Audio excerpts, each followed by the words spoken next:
Siguiendo nuestro programa, corresponde a desarrollar en este momento la conferencia ¿Innovamos en la educación superior o solamente renovamos la obsolescencia?, a cargo del doctor Pedro Flores Crespo de la Universidad de Querétaro, México.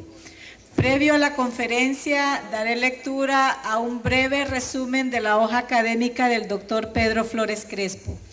Profesor investigador de la Facultad de Ciencias Políticas y Sociales de la Universidad Nacional Autónoma de Querétaro, México. Se formó como administrador en la Universidad Nacional Autónoma de México, UNAM, y posteriormente en York, Inglaterra, en donde cursó la maestría y el doctorado en Ciencias Políticas y Problemas del Desarrollo. Sus principales áreas de investigación son el análisis de las políticas públicas en educación, la relación entre educación y desarrollo. Es miembro del Sistema Nacional de Investigadores, nivel 2, y mantiene semanalmente la columna Universidad Crítica en el suplemento Campus del periódico Milenio. De 2007 a 2009 fue el coordinador de redes de la Asociación de Desarrollo Humano y Capacidad, que fundó el Premio Nobel de Economía Amartya Sen y la filósofa Martha Nussbaum. Fue el director de la Revista Mexicana de Investigación Educativa en el periodo 2013-2015 del Consejo del mismo nombre. En estos momentos coordina un proyecto sobre movilidad social de los técnicos superiores universitarios. Con ustedes el doctor Pedro Flores Crespo y su conferencia ¿Innovamos en la educación superior o solamente renovamos la obsolescencia? Al viajar uno conoce y conocer realidades distintas, pues se vienen abajo valores, sentimientos, certidumbres. Y es en este intercambio de lugares en donde uno tiene la oportunidad de estar, pues también donde uno es posible la reflexión de lo que uno hace, de lo que uno es como académico mexicano. Y bueno, también es posible que en esa reflexión exista una innovación quizá más personal, interna, humana. Entonces les doy las gracias por propiciar este encuentro. Gracias, Marta. Antes de iniciar mi exposición quisiera aclarar que, aunque mi participación se anunció aquí como una conferencia magistral, lo que presentaré aquí son algunas reflexiones sobre la noción, concepto de innovación y cómo se ha tratado de aplicar en algunas universidades que he estudiado a lo largo de mi carrera académica, que son las universidades tecnológicas, el sector de educación tecnológico en México. Una conferencia magistral, creo, como ustedes bien saben, es aquella que pronuncia el magíster, ¿no?, que en la antigua Roma era aquel que tenía poder y autoridad sobre otros, y yo estoy muy lejos de asumirme como tal. Lo que quisiera es más bien exponer algunos argumentos que sirvan para imaginar cómo podemos hacer mejor las cosas dentro de nuestras universidades. Y en este tenor, mi presentación estará dividida en dos partes principales. En la primera, trataré de discutir, como les dije, el concepto de innovación desde la perspectiva de la Asociación Nacional de Universidades e Instituciones de Educación Superior en México, que es una asociación que congrega a las principales universidades de mi país, públicas y privadas. Y en la segunda trataré de ilustrar cómo este concepto de innovación ha tratado de ser aplicado al subsistema de educación superior tecnológico, y a partir de ahí pues todos podremos tener la oportunidad de discutir qué lecciones pueden ser útiles para nuestras respectivas universidades. Espero terminar a tiempo y que haya discusión y preguntas de todos ustedes. Bien, primera parte, innovación, un concepto en movimiento. En 1900, cuando ustedes estaban empezando su reforma, la reforma de la UNA, nosotros en México, en 2006, por esos tiempos, la NUYES asumía que la innovación en la educación superior residía en transformar los modelos académicos, aprovechar las nuevas tecnologías de la información, ampliar las oportunidades de movilidad estudiantil e impulsar la internacionalización de la educación superior. Algo muy similar a lo que ustedes hicieron, pues nosotros también ya lo estábamos pensando. Advertían que no todo cambio dentro de las universidades se podía considerar como innovación y que había cierto riesgo de actualizar la obsolescencia en nombre de la innovación. Y de ahí que, de la Núñez, es que tomé el título de esta plática. La innovación, a principios de la década pasada, era un concepto muy amplio, que según la Núñez podía concretarse en 7 ámbitos. El primero era el ámbito estructural y se refería a transformar las estructuras administrativas de las universidades para responder de mejor manera a la demanda estudiantil. De esta manera se podrían experimentar procesos de descentralización y desconcentración de los servicios educativos a zonas apartadas. Ese era un punto desde el cual se quería innovar, llevar la educación a zonas apartadas. El segundo aspecto tiene relación con la innovación curricular que abarcaba desde introducir el enfoque por competencias, la flexibilidad curricular o la formación académica situada. La Núñez detectaba que en México los programas de licenciatura o pregrado estaban saturados de hora clase, no había práctica y duraban más que en otros países. Como saben, o como quizá ya han leído, en México una carrera tradicional de pregrado se hace en 4 o en 5 años, cuando en otros países este tiempo es menor. En Inglaterra, por ejemplo, las licenciaturas son de 3 años. En mi país parece que sigue habiendo un culto a la escolaridad, y aquí es donde voy a empezar a argumentar, sin verificar si realmente existe una relación directa y positiva entre el número de créditos y la ampliación de capacidades o la ampliación de competencias. ¿Por estudiar más tiempo obtengo mejor formación? Es una pregunta que no nos hemos contestado. Los investigadores educativos nos debemos, creo, un estudio que responde a esta pregunta.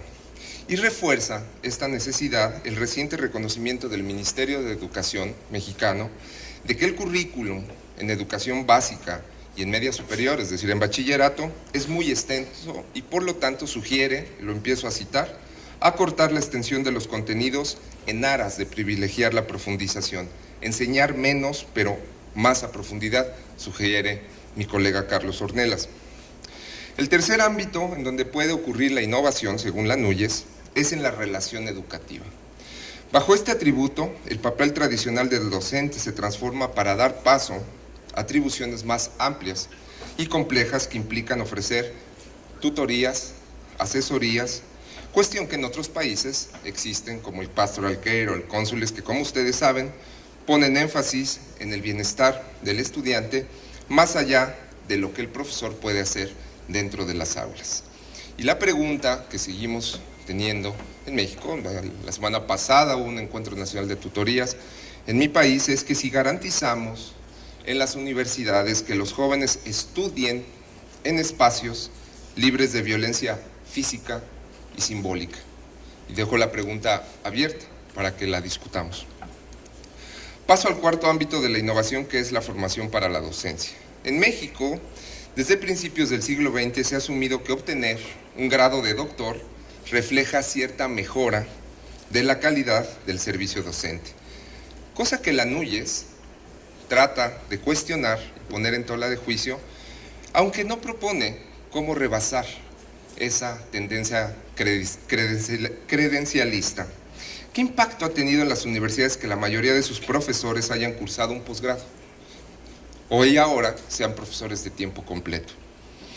Colegas de la red de investigadores sobre académicos de México han arrojado luz sobre este punto, y recuerdo específicamente el texto de Vicente Aramburu y Edna Luna en la Revista Mexicana de Investigación Educativa, quienes sostienen que, empiezo a citarlos, desde la percepción de los estudiantes de las áreas de ciencias administrativas, incontables y ciencias de la salud, el hecho de que el maestro cuente con grado de doctor no lo define como un buen profesor. Según estos académicos, la experiencia docente, otra variable, es uno de los factores que en mayor medida explica la efectividad del desempeño en opinión de los estudiantes. Ojo, solamente referido para algunas disciplinas, no es para todos. El quinto ámbito de la innovación, según la Núñez, debería ocurrir en aquellas opciones de estudio que no son escolarizadas.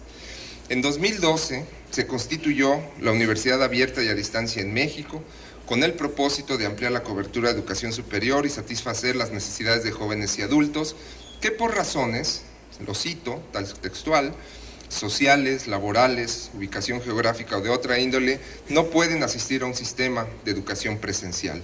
Y según el tercer informe del gobierno, hay actualmente 95,000 estudiantes en esta opción, lo cual está por debajo de la meta planeada. Y la pregunta es, ¿por qué? Si es una opción que podía llegar a más gente y no estamos llegando. Esa es una. Y la segunda pregunta es, ¿cómo estamos llegando? Si realmente estamos asegurando que ahí, en esas opciones, en donde más necesitan calidad, exista calidad o se está abriendo otra vez, lo que comentaba Lilian Toranzo ayer, se está abriendo otra vez una brecha de inequidad porque tenemos menos recursos para gente que necesita más recursos. El sexto plano de la innovación era la educación continua y el séptimo tenía que ver con el uso de las tecnologías de la información y la comunicación. Normalmente, el uso de las tecnologías en la educación tiende a verse como un sinónimo de innovación y habrá que seguir discutiendo este punto y ver si por sí misma es una innovación. En México, al menos en educación básica, llevamos 3 administraciones tratando de implementar programas de tecnologías de la información en primarias y secundarias y les puedo decir con evidencia que ha sido un pleno desastre, desde los pizarrones electrónicos en ciclomedia, después un programa que escaló habilidades digitales para todos, donde había problemas de corrupción, hasta el último de entrega de tabletas que no ha llegado a concretarse, que hay bastante opacidad en términos de dinero, porque además tecnologías de la información tienen una implicación de financiamiento muy fuerte y entonces los grupos empresariales se ponen a ser pedagogos por un momento y tratan de ampliar o tratar de que se usen estas tecnologías, y en México la experiencia es bastante mala en el ámbito de educación básica y media superior.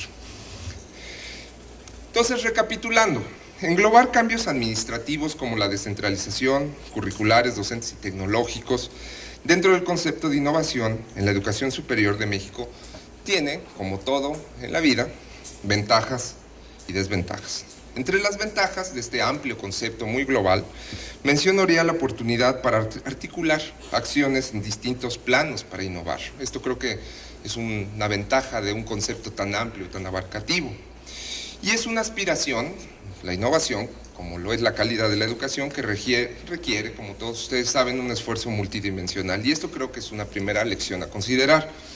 Pero pese a las ventajas de tener un concepto de innovación que nos hace pensar en un esfuerzo global, también hay que decir que la NUYES omitió un componente clave en su definición. Este fue el desarrollo y uso de la investigación científica. Hay que ver, desde mi perspectiva, la investigación en función tanto de sus usos internos para dentro de la universidad, cómo innovamos desde la universidad, si no hacemos investigación sobre la universidad, sobre los procesos, sobre los profesores, y también pensarla hacia afuera, lo que puede hacer hacia el ámbito social y económico. Y en el primer ámbito pregunto, ¿podremos desarrollar un modelo educativo innovador si no conocemos, como les decía, si no entendemos cómo se desarrolla la práctica docente, si no sabemos cómo aprendemos los profesores, cómo aprendemos los estudiantes?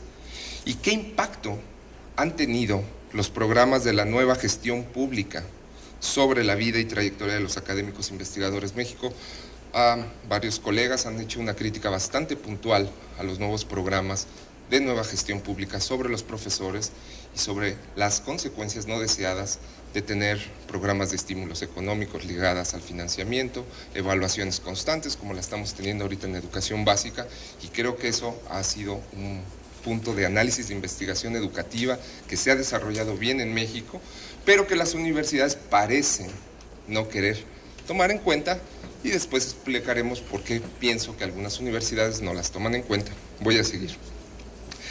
Pero la omisión de la NUYES en 2006 se vio corregida en 2012, cuando anunció en un documento de política que la investigación no solo podría servir para fundamentar procesos innovadores dentro de las propias universidades, sino que ahora se trataría de crear polos regionales de investigación, los cuales estarían orientados a tratar de resolver los problemas nodales de nuestra sociedad. ¿Cuáles eran esos problemas nodales de nuestra sociedad? que según la Núñez creía que eran importantes. Cambio climático, desarrollo sustentable, energías alternativas, combate a la pobreza, autosuficiencia alimentaria, mejoramiento a la salud, vivienda y educación. Esos eran los problemas nodales. Pero también se quería ligar a la educación superior, con las necesidades, ellos decían, del sistema social, que no era otra cosa más que los requerimientos de las empresas o de las empresas que estaban cerca de la universidad. Y esto no es más que otra cosa que el discurso que hemos escuchado a lo largo, yo creo que más de 20 años, de la sociedad basada en el conocimiento.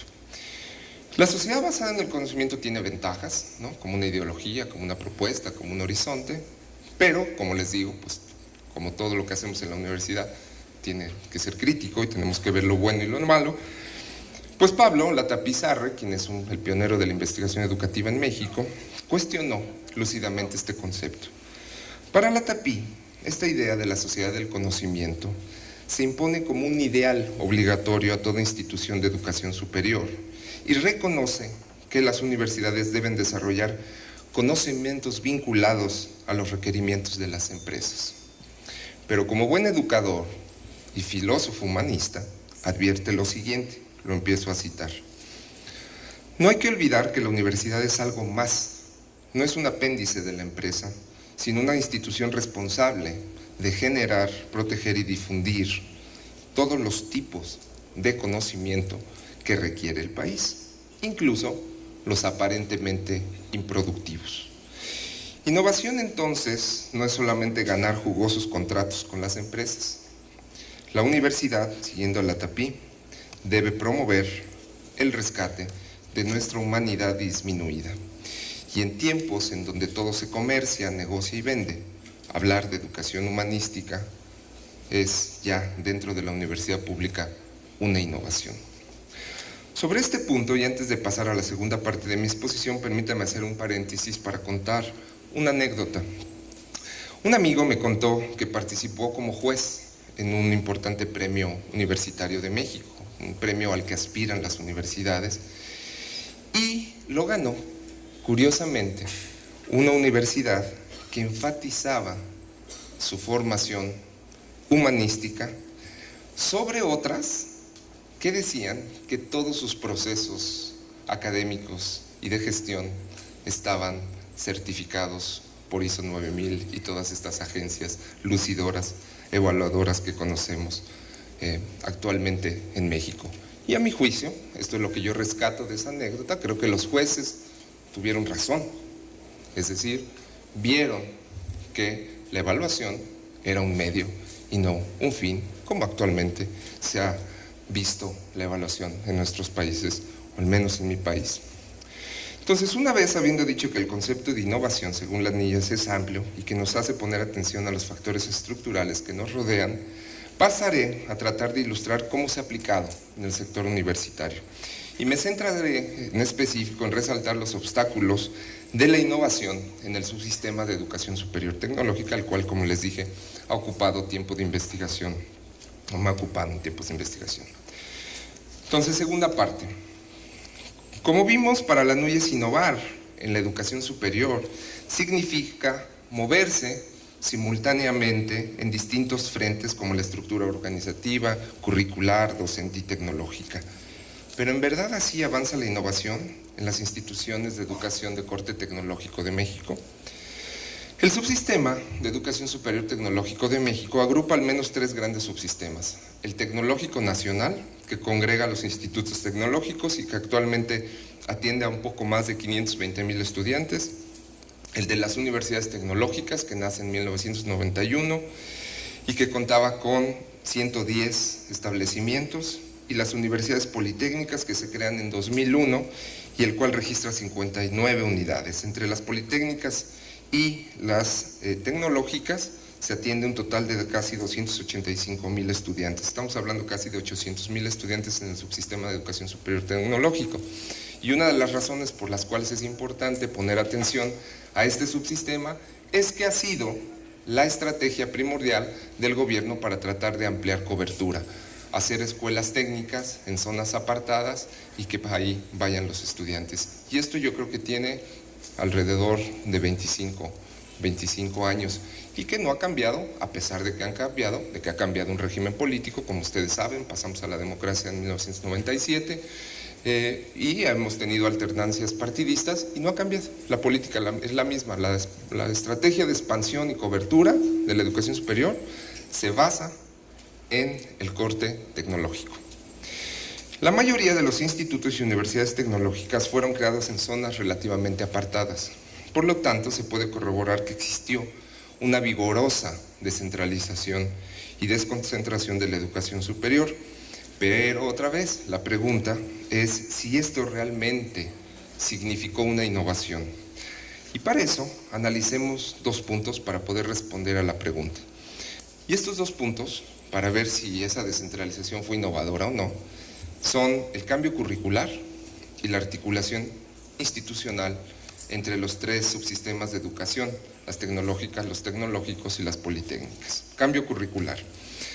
Las universidades tecnológicas mexicanas son una especie de community colleges que existen en Estados Unidos, donde al principio no se ofrecían licenciaturas, sino el nivel de técnico superior universitario.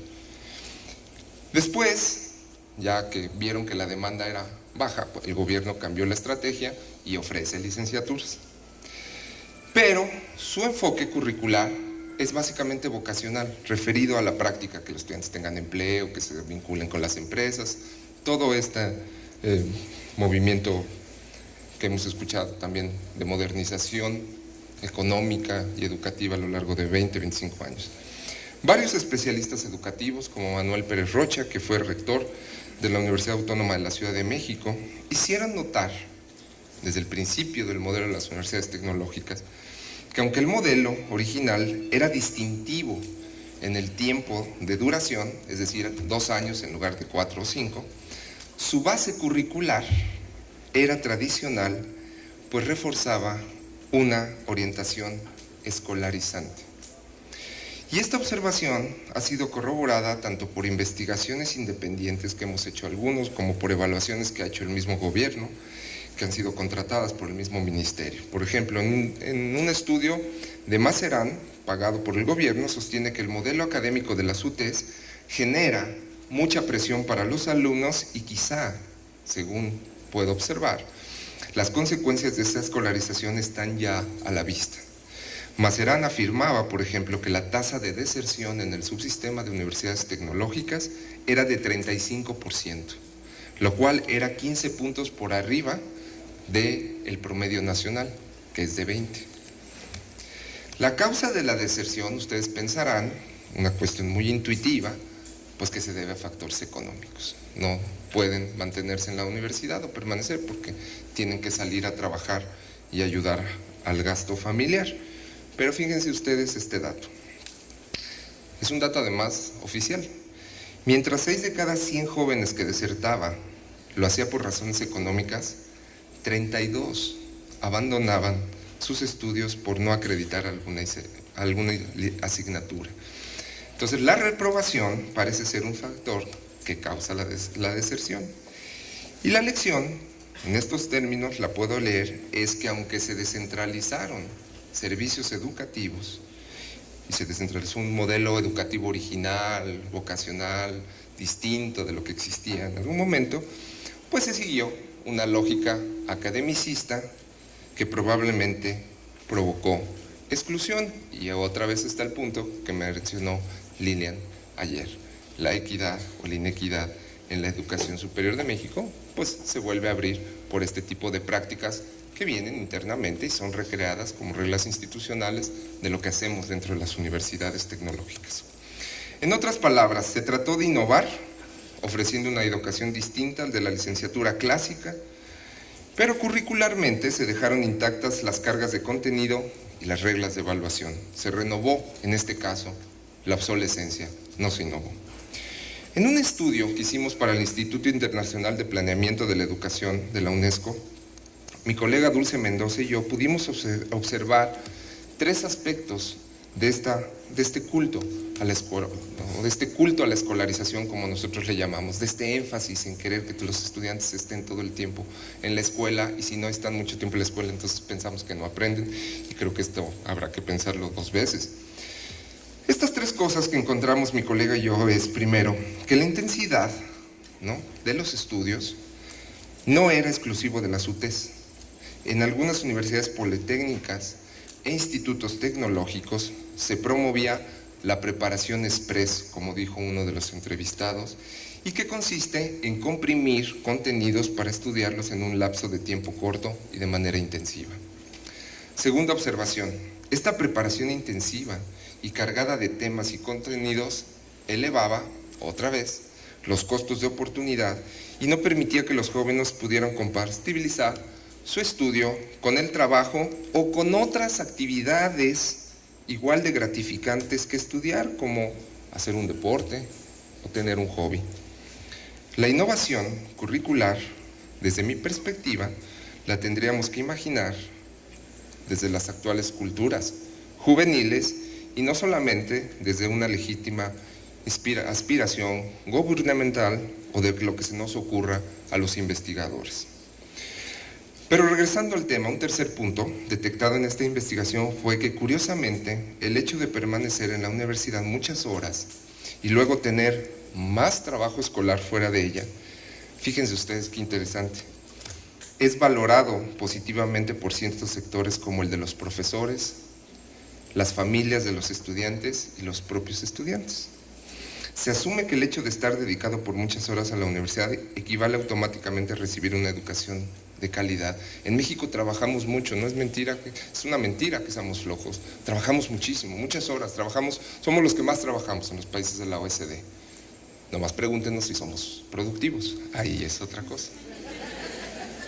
¿No? Es otra cosa. Pero trabajamos mucho, no es verdad que seamos flojos. Pero existe un imaginario social, colectivo, de que entre más trabajes eres mejor, y entre más tiempo pases en la universidad es mejor, y esto creo que lo tendremos que revisar. Esta creencia o este imaginario, que como todo creencia o valor, y ustedes saben, los que son sociólogos, pues es de índole estructural, tendrá que ser corroborada o rechazada con un estudio que relacione el tiempo dedicado a estudiar en la universidad y la ampliación de capacidades intelectuales. Asumir que hay una relación directa y positiva entre ambas y así diseñar los planes de estudio puede acarrear problemas adicionales. Es un misterio, por ejemplo, ¿con qué criterios decidimos que las carreras técnicas en México, de las universidades tecnológicas, tuvieran 3,000 horas de estudio? Es que vienen bien mal preparados. Fue la respuesta que dio el ministro de Educación cuando se crearon las universidades tecnológicas. Un poco alejado este ministro de la perspectiva de evidencia o la política basada en la evidencia, ¿verdad? Vienen mal preparados, pues yo creo que los vio y los sintió, una cosa así, un argumento bastante falseable, ¿no?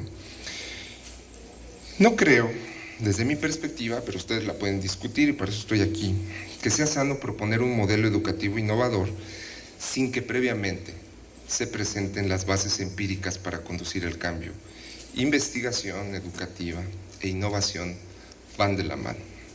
Y paso aquí a otro tema en ese sentido, el de la innovación, o si las modas pedagógicas actuales son innovación. Miren, al hablar de innovación educativa, están latentes muchas corrientes pedagógicas y propuestas didácticas, prácticas, enfoques, que muchas veces habrá que repasar si realmente son sustanciosas o si constituyen una simple moda. Y en este debate, y sin dar respuestas conclusivas al tema, podemos colocar, al menos en mi país, el tema y el enfoque de las competencias. ¿Representa esta noción, ¿no?, de competencia una verdadera innovación o es simple moda? Aún hay disputas al respecto y no tengo una posición conclusiva y por eso vengo, les digo, aquí a discutirlo.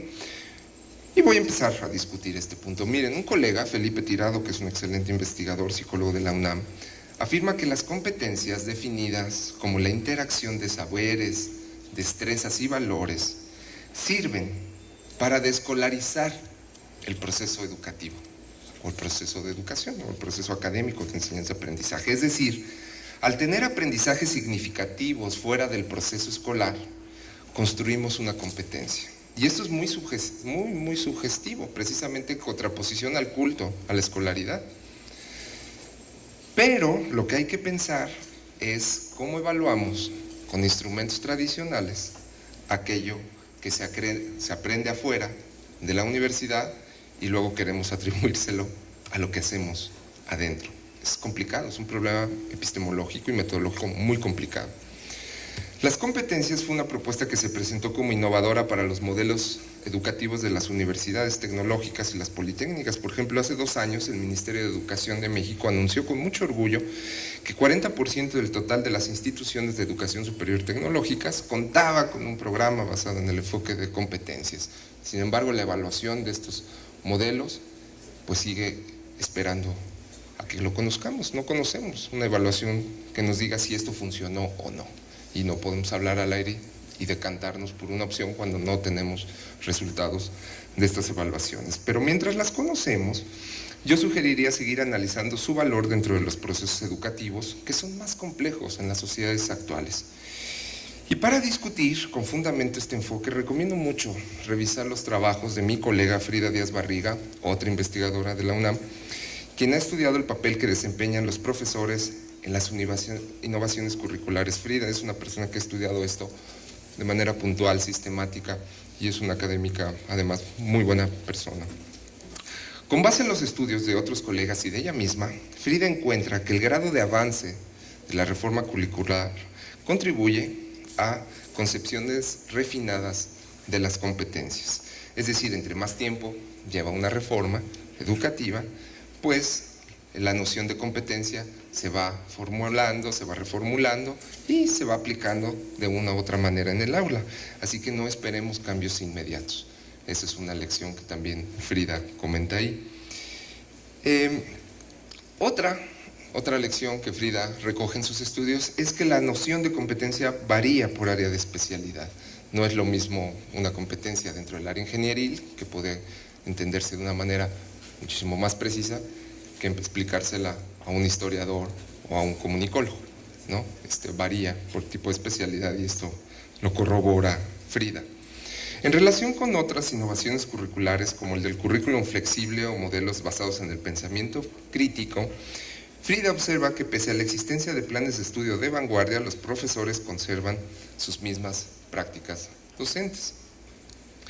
Asimismo, Frida observa que cuando se habla de promover el pensamiento crítico en las universidades se opta por dar talleres dirigidos, pero sin ninguna conexión con las áreas de conocimiento. Por eso me pareció muy relevante la explicación ayer de la doctora Gail Hunger, ¿no?, de Virginia, porque lo que ella pretende es: veamos qué les interesa a los estudiantes, comprometámoslos y hagamos cursos intencionales, ¿no? Nos pongamos muy creativos y hagamos currículos flexibles y introduzcamos asignaturas que no interpelan a los estudiantes. Entonces, ¿cómo pedirle a un estudiante que sea crítico si mantenemos ciertas prácticas didácticas y pedagógicas que no son críticas? En mi universidad ha ocurrido que profesores, colegas míos, le piden a los estudiantes que citen sus trabajos, o que no los critiquen en clase, o que no les digan: profesor, usted está equivocado con lo que está diciendo. No, se ponen muy alterados. Decía Octavio Paz que México y Hispanoamérica no tuvo un movimiento de ilustración, no tuvimos a alguien a que les pudiéramos decir: está usted equivocado, usted es el rey, y aunque sea el rey, usted también es igual que todos y podemos procesarlo por una ley. Entonces, esto creo que sigue existiendo, al menos en el ambiente universitario de México, y creo que pues si nosotros guardamos esas prácticas en donde no podemos exponernos a la crítica, pues es muy difícil que nosotros hagamos innovación. Parece que la innovación o la crítica está en la base de esa innovación. Todos los países que hacen innovación son países modernos, desarrollados, críticos y democráticos. Le pueden decir a todos lo que sea sin que el otro se moleste o que se incomode.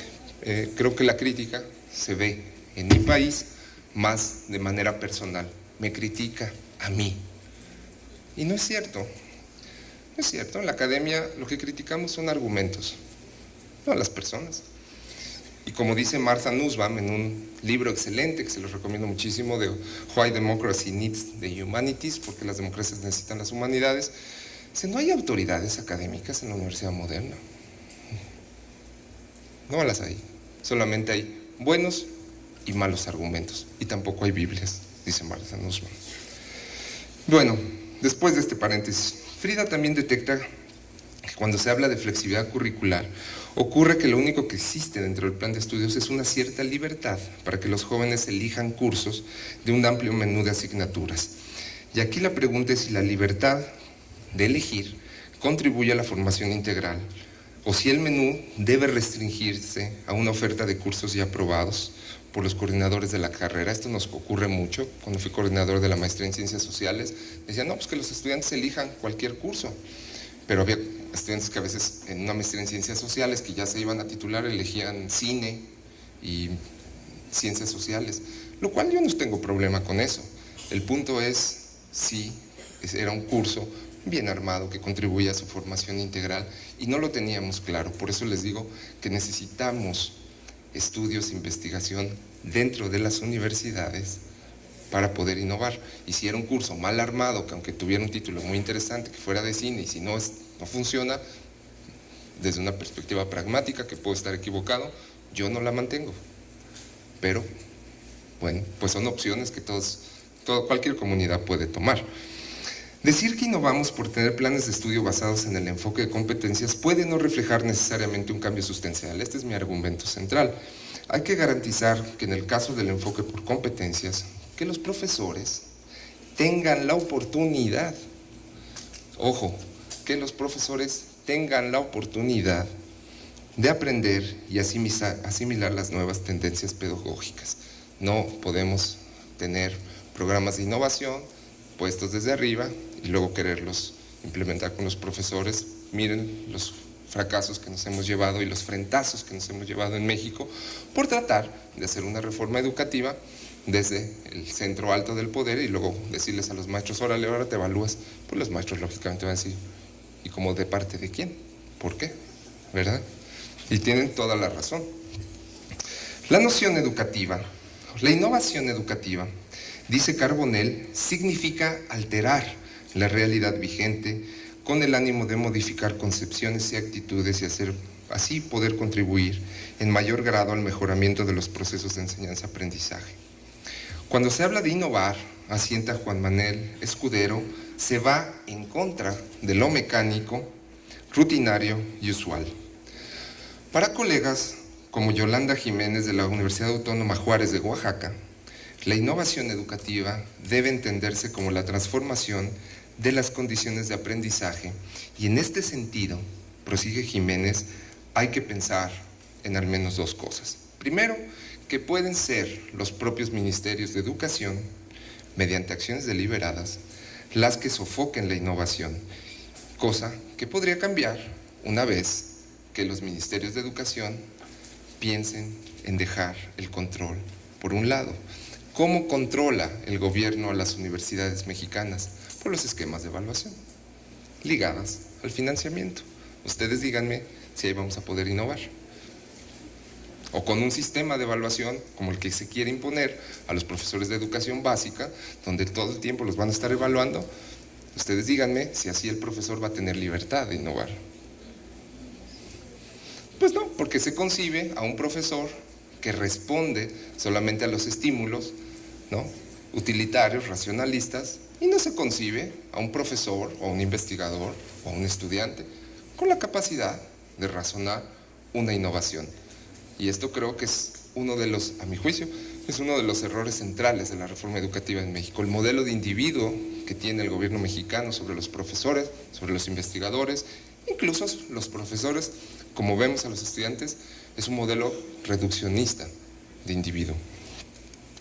Entonces, por ahí está una de las partes.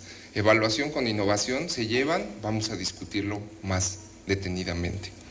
La segunda condición que menciona Jiménez para comprender mejor la innovación es que la escuela, o en este caso la universidad, puede no ser el espacio en donde esta aspiración ocurra.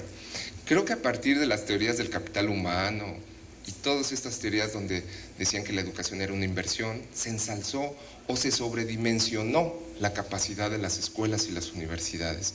Y esto, como todo, tiene puntos positivos porque le hemos dado un lugar central a la inversión educativa, pero tiene también un lado negativo, que pensamos que la educación lo va a resolver todo. En México ya pensamos que la educación va a servir para evitar la obesidad,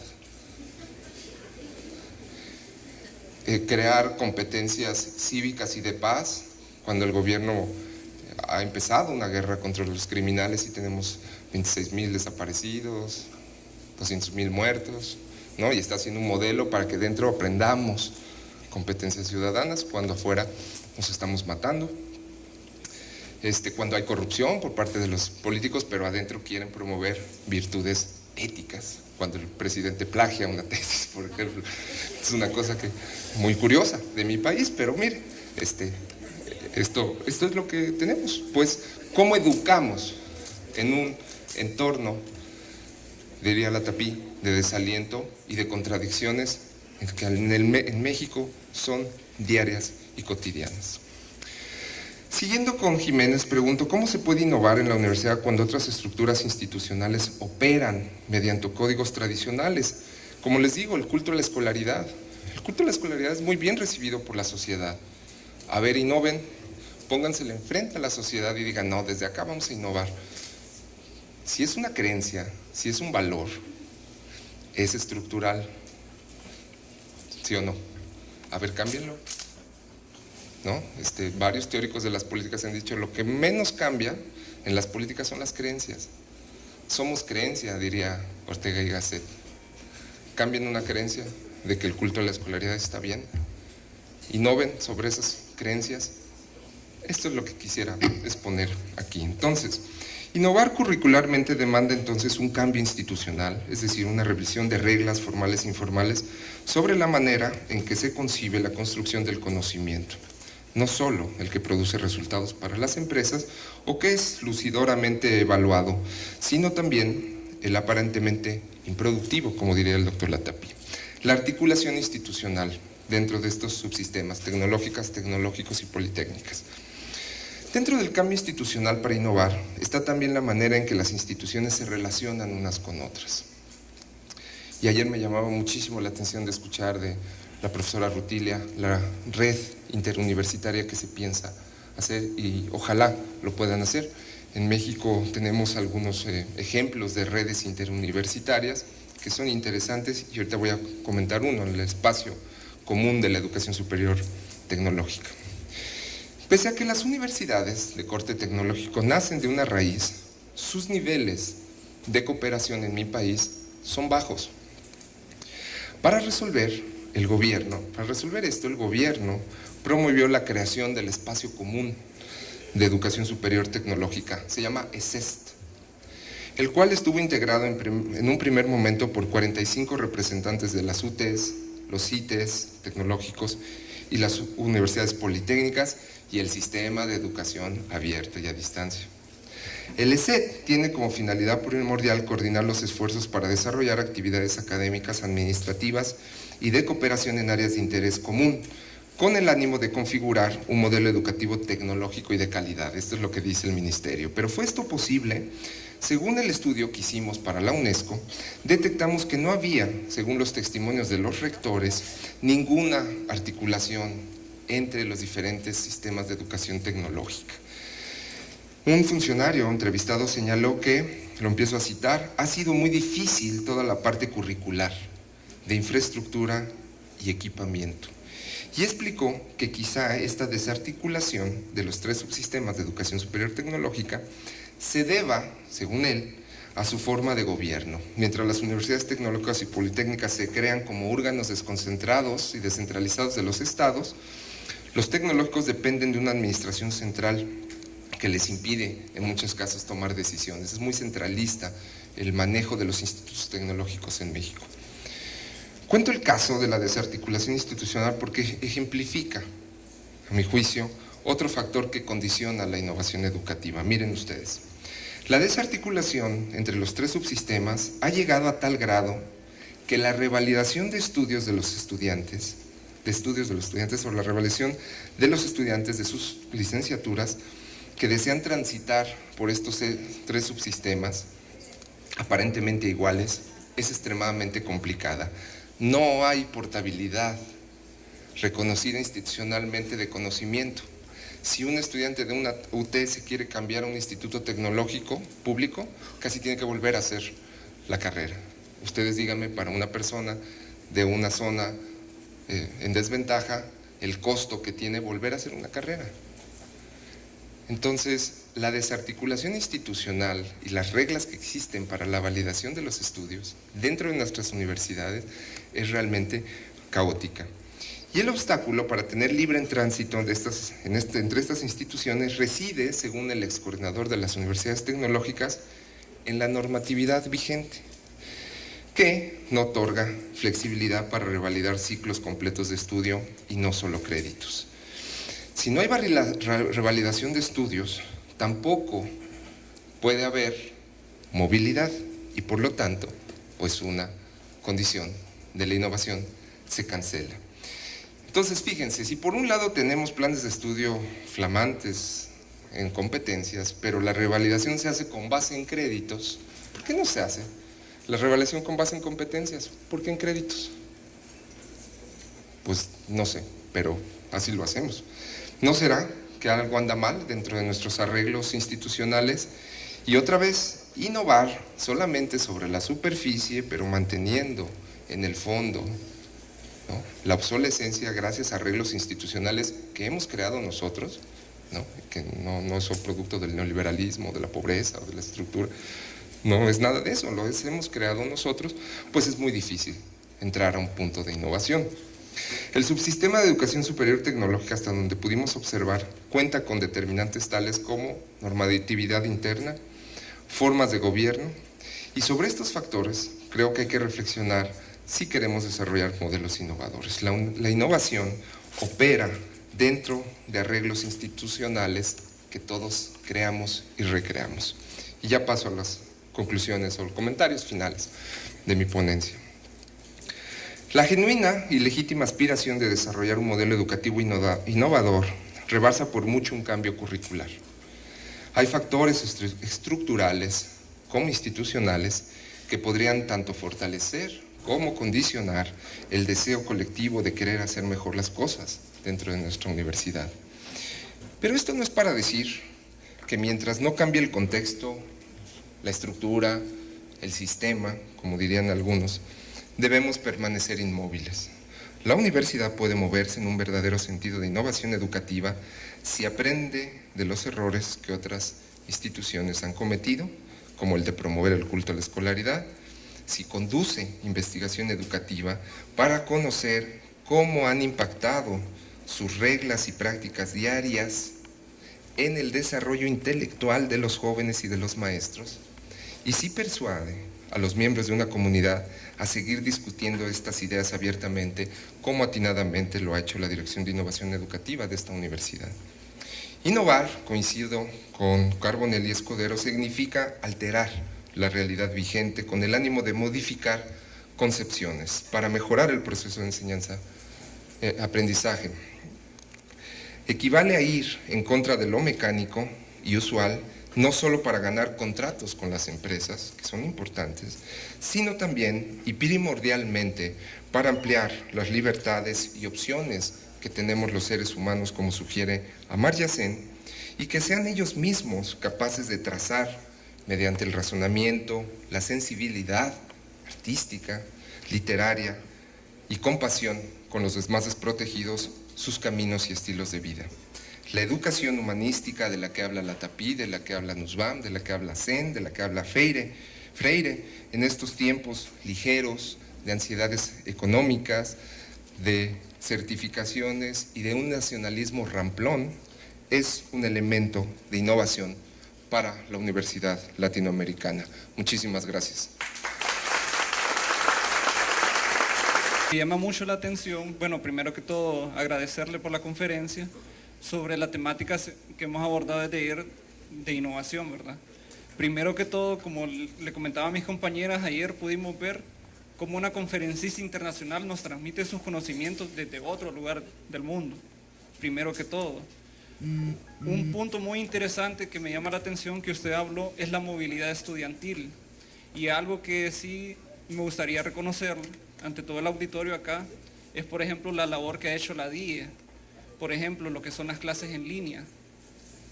Por ejemplo, hemos visto que ha existido la problemática de que muchas personas no podían matricular clases generales, y a partir de que existe la oferta de las clases en línea hay mucha más accesibilidad y avance en la carrera, porque usted mismo nos da y nos hace énfasis de que uno debe ser propositivo y no solo ver lo malo, sino ver en qué se puede mejorar, y lo importante acá, que la constante es el cambio, y lo mismo de la innovación en la cual uno puede ser ¿cómo se llama?, participante.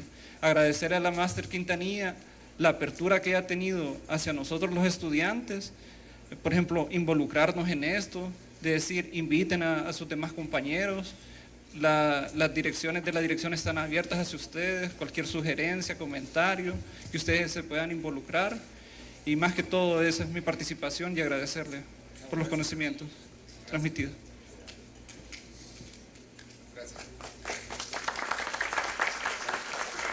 Y justo coincido con usted que si no cambiamos las estructuras es muy difícil que se anide la innovación, pero siempre me he preguntado, especialmente en el sector público, que me imagino que tiene semejanzas y analogías con México, cómo cambiar la estructura orgánica de una universidad, por ejemplo, y cómo esto puede garantizar que ese cambio se ajusta a las necesidades de innovación. O sea, tú empiezas a ver que hay problemas estructurales en la universidad, que hay cosas que no funcionan, pero ¿cómo implementar una nueva estructura? ¿Cómo diseñar esa nueva estructura para que se dé la innovación? Es mi pregunta, gracias. Una pregunta en concreto: ¿cómo puedo saber yo como profesor que estoy innovando en la educación universitaria o estoy renovando la obsolescencia? Yo creo que en países como México hemos tenido una tradición nacionalista bastante fuerte sobre el siglo XX, y la pregunta que yo me hacía siempre es si hemos sido innovadores siendo cerrados y nacionalistas, revolucionarios en algún sentido.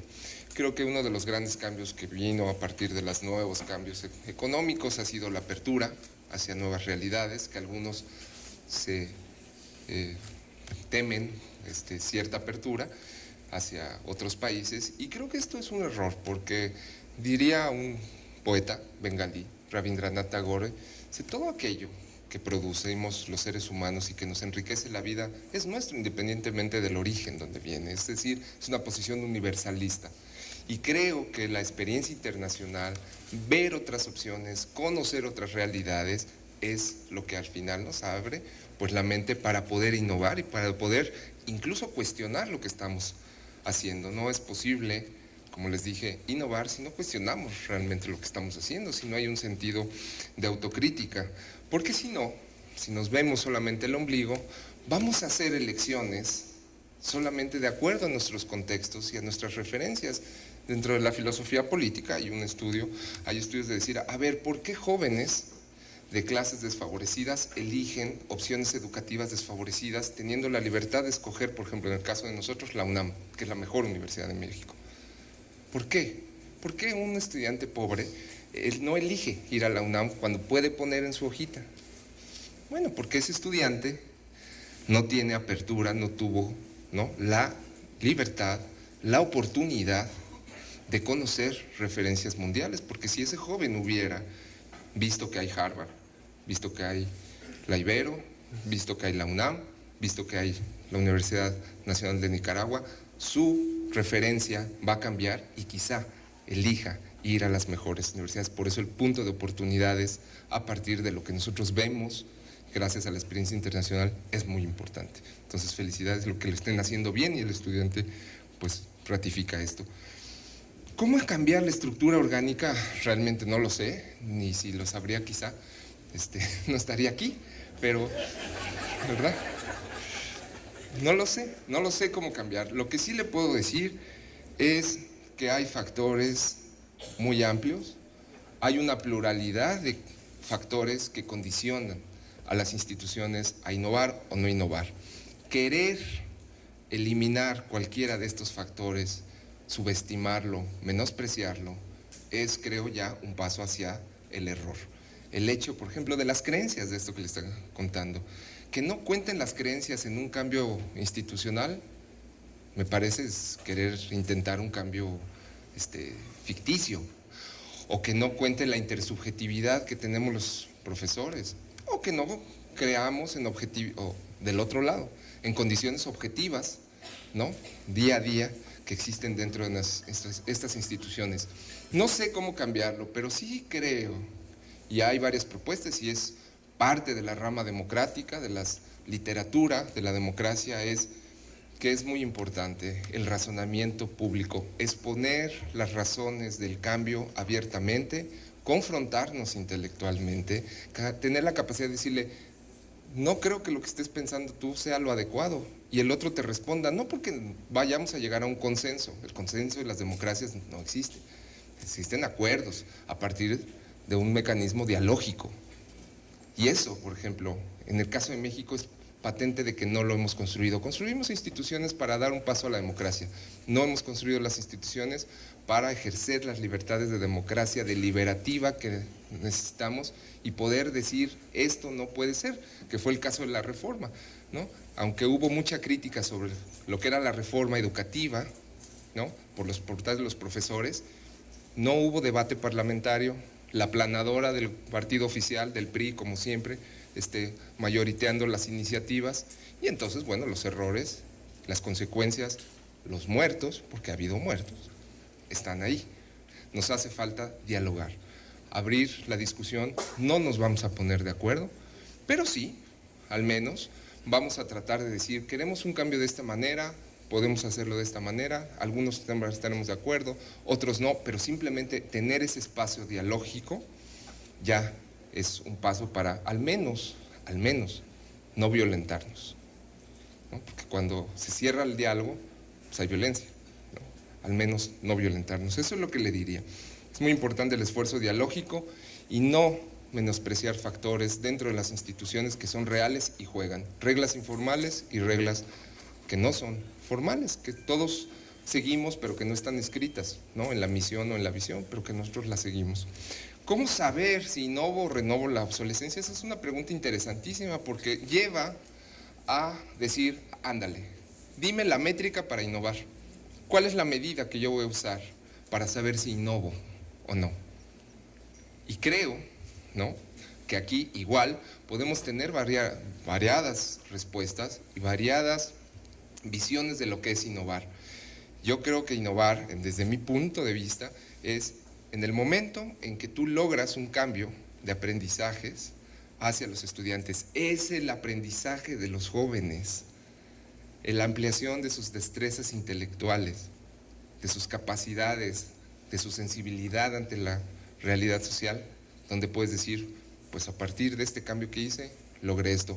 Ese es un espacio normativo de evaluación, ¿no?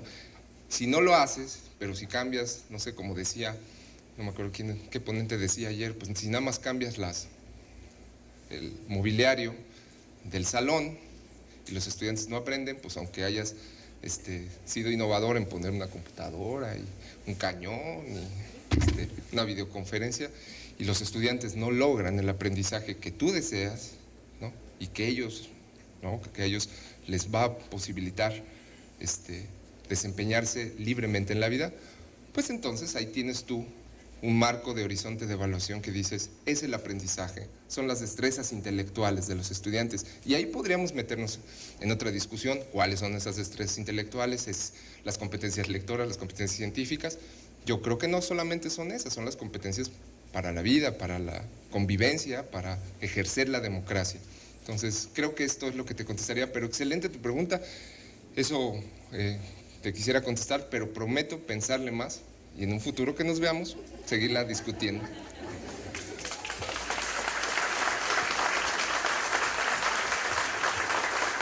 Haré entrega del diploma de reconocimiento por parte de nuestra universidad al doctor Pedro Flores Crespo por haber participado en esta 7ª jornada de innovación educativa.